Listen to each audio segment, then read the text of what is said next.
Perencanaan pembangunan wilayah dapat diartikan sebagai suatu upaya merumuskan dan mengaplikasikan kerangka teori ke dalam kebijakan ekonomi dan program pembangunan yang ada di dalamnya, mempertimbangkan aspek wilayah dengan mengintegrasikan aspek sosial dan lingkungan menuju tercapainya kesejahteraan yang optimal dan berkelanjutan.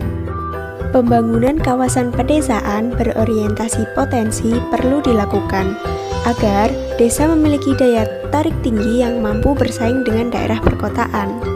Nah, pemilihan kawasan desa wisata ini disesuaikan dengan potensi yang ada di masing-masing desa, yakni contohnya saja sektor pertanian. Adanya pengembangan kawasan ini diharapkan mampu menjadi pengikat sosial ekonomi pertanian yang akan diikuti oleh peningkatan kesejahteraan masyarakat. Adapun tujuan tersebut diwujudkan dengan pencapaian sasaran sebagai berikut. Yang pertama, meningkatkan kesadaran dukungan dan peran serta masyarakat dalam gerakan membangun desa. Yang kedua, mengembangkan budaya industri sebagai landasan pengembangan usaha pertanian. Yang ketiga, mengoptimalkan keunggulan wilayah desa secara maksimal. Dan yang keempat, menjalin kerjasama yang baik antara pemerintah desa dan masyarakat. Sesuai dengan judul proposal karya perencanaan saya, yakni pengembangan desa wisata berbasis peningkatan sosial ekonomi pertanian Desa Menang, Kecamatan Pagu, Kabupaten Kediri. Untuk mengetahui potensi dan permasalahan yang ada di Desa Menang, saya menggunakan analisis matriks SWOT. Analisis matriks SWOT terdiri dari strength atau kekuatan, weakness atau kelemahan, opportunity atau peluang, dan threats atau ancaman. Nah, berikut adalah uraian tentang potensi dan permasalahan yang dimiliki Desa Menang berdasarkan penggunaan analisis matriks SWOT. Untuk potensi, di Desa Menang ada beberapa potensi unggulan yang dapat menunjang pengembangan desa wisata. Antara lain, yang pertama, terdapat peninggalan situs bersejarah dari Kerajaan Kediri, yakni situs Petilasan Sri Aji Jayabaya. Yang kedua, Desa Menang sudah terkenal sebagai sentra penghasil buah belimbing terbesar yang ada di Kabupaten Kediri. Yang ketiga, beberapa warganya ikut membantu menopang perekonomian Desa Menang dengan budidaya kumbung jamur. Dan yang keempat, salah satu warganya berprofesi sebagai pengrajin batik yang memiliki galeri batik yang diberi nama Citra Kedung Mas. Akan tetapi, di sisi lain ada beberapa kelemahan yang perlu diperhatikan. Yang pertama, yakni pola produksi beberapa jenis komoditas pertanian masih mengikuti tradisi lama dan dengan skala kecil, sehingga proses produksinya relatif tidak efisien. Karena petani masih banyak yang menerapkan sistem pertanian secara konvensional. Yang kedua, perubahan lahan terutama pada jenis tanah sawah yang mengalami perubahan fungsi menjadi bangunan permukiman dan kegiatan bisnis secara pesat, sehingga terjadilah penyempitan lahan pertanian. Yang ketiga, tingkat adopsi informasi pasar masyarakat, khususnya para petani, masih kurang, sehingga beberapa komoditas unggulan dijual dengan harga murah. Dan yang terakhir, yakni kelangsungan hidup pengembangan beberapa jenis komoditas pertanian yang berorientasi komersil masih relatif sempit.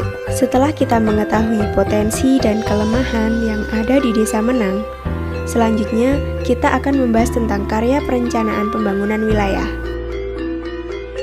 Perencanaan sendiri dapat diartikan sebagai upaya untuk menghubungkan pengetahuan atau teknis yang dilandasi kaidah-kaidah ilmiah ke dalam praksis atau praktek-praktek yang dilandasi teori dalam perspektif kepentingan orang banyak atau publik. Sedangkan perencanaan pembangunan wilayah dapat diartikan sebagai suatu upaya merumuskan dan mengaplikasikan kerangka teori ke dalam kebijakan ekonomi dan program pembangunan yang di dalamnya mempertimbangkan aspek wilayah dengan mengintegrasikan aspek sosial dan lingkungan menuju tercapainya kesejahteraan yang optimal dan berkelanjutan. Ada 3 tahapan dalam pembangunan wilayah, yakni perkembangan industri, efisiensi industri, dan keunggulan wilayah. Dalam tahapan pertama, keberhasilan ditentukan oleh peran pemerintah dalam berbagai intensif, antara lain pajak, infrastruktur, kawasan industri, dan fasilitas lainnya. Tahapan kedua, industri melaksanakan konsolidasi untuk mengefisiensikan sistem produksi dan memperbaiki skala ekonomi. Dan tahap ketiga ditandai dengan kekuatan internal yang menghasilkan nilai tambah yang signifikan dalam pasar global. Proses perencanaan pembangunan diatur dalam Undang-Undang Nomor 25 Tahun 2004 tentang Sistem Perencanaan Pembangunan Nasional atau SPPN. Dalam konsep perencanaan desa wisata ini lebih terfokus pada pembangunan fungsi kawasan desa agropolitan dalam artian luas, di mana petani tidak hanya dilihat dari sisi bercocok tanam saja. Di sisi lain, di dalam kawasan desa wisata harus terdapat sektor industri, jasa, pariwisata, dan sebagainya yang basisnya harus mengarah kepada sektor pertanian. Tujuan dari perencanaan pembangunan kawasan desa wisata di Desa Menang ini antara lain mewujudkan sistem produksi milik masyarakat yang efisiensi, produktif, berdaya saing tinggi, dan berkelanjutan, serta ramah lingkungan melalui pengelolaan sumber daya lokal secara optimal dan berkesinambungan. Dalam pembangunan wilayah Desa Menang, melalui pengembangan kawasan desa wisata berbasis peningkatan sosial ekonomi, pertanian, langkah pertama yang harus dilakukan yakni melakukan analisis di berbagai aspek, meliputi analisis kondisi fisik dasar, tata guna, dan kesesuaian lahan, analisis komoditas unggulan, analisis kesesuaian agribisnis, analisis penerapan teknologi, analisis kependudukan, analisis fungsi-fungsi kawasan, dan analisis ekonomi. Dalam perencanaan pembangunan, pasti dibutuhkan besaran dana atau anggaran. Besaran dana atau anggaran ini bisa berasal dari dana cipta karya Desa Menang. Untuk perbaikan jalan, rusak, atau pemasangan lampu penerangan bisa berasal dari sumber dana berbeda, yakni APBD atau Anggaran Pendapatan Belanja Daerah. Sebagai bentuk wujud pengembangan sarana dan prasarana pendukung, maka dapat dilakukan pengembangan sebagai berikut.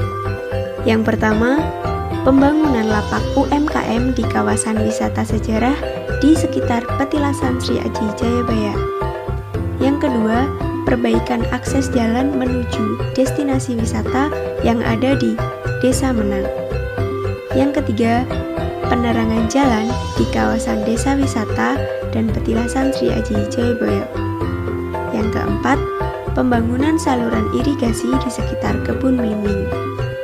Yang kelima, pembangunan gapura di pintu masuk Dusun Suko sebagai lambang Kampung Belimbing.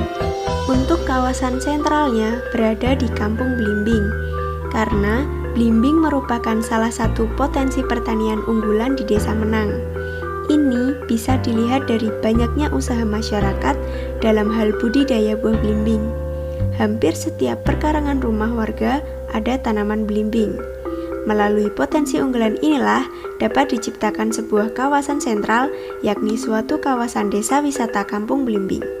Kawasan desa wisata ini dikembangkan di wilayah Dusun Soko. Cukup sekian yang dapat saya sampaikan dalam pemaparan proposal karya perencanaan saya. Untuk kurang lebihnya saya mohon maaf, dan semoga bisa bermanfaat. Sekian dari saya, terima kasih. Wassalamualaikum warahmatullahi wabarakatuh.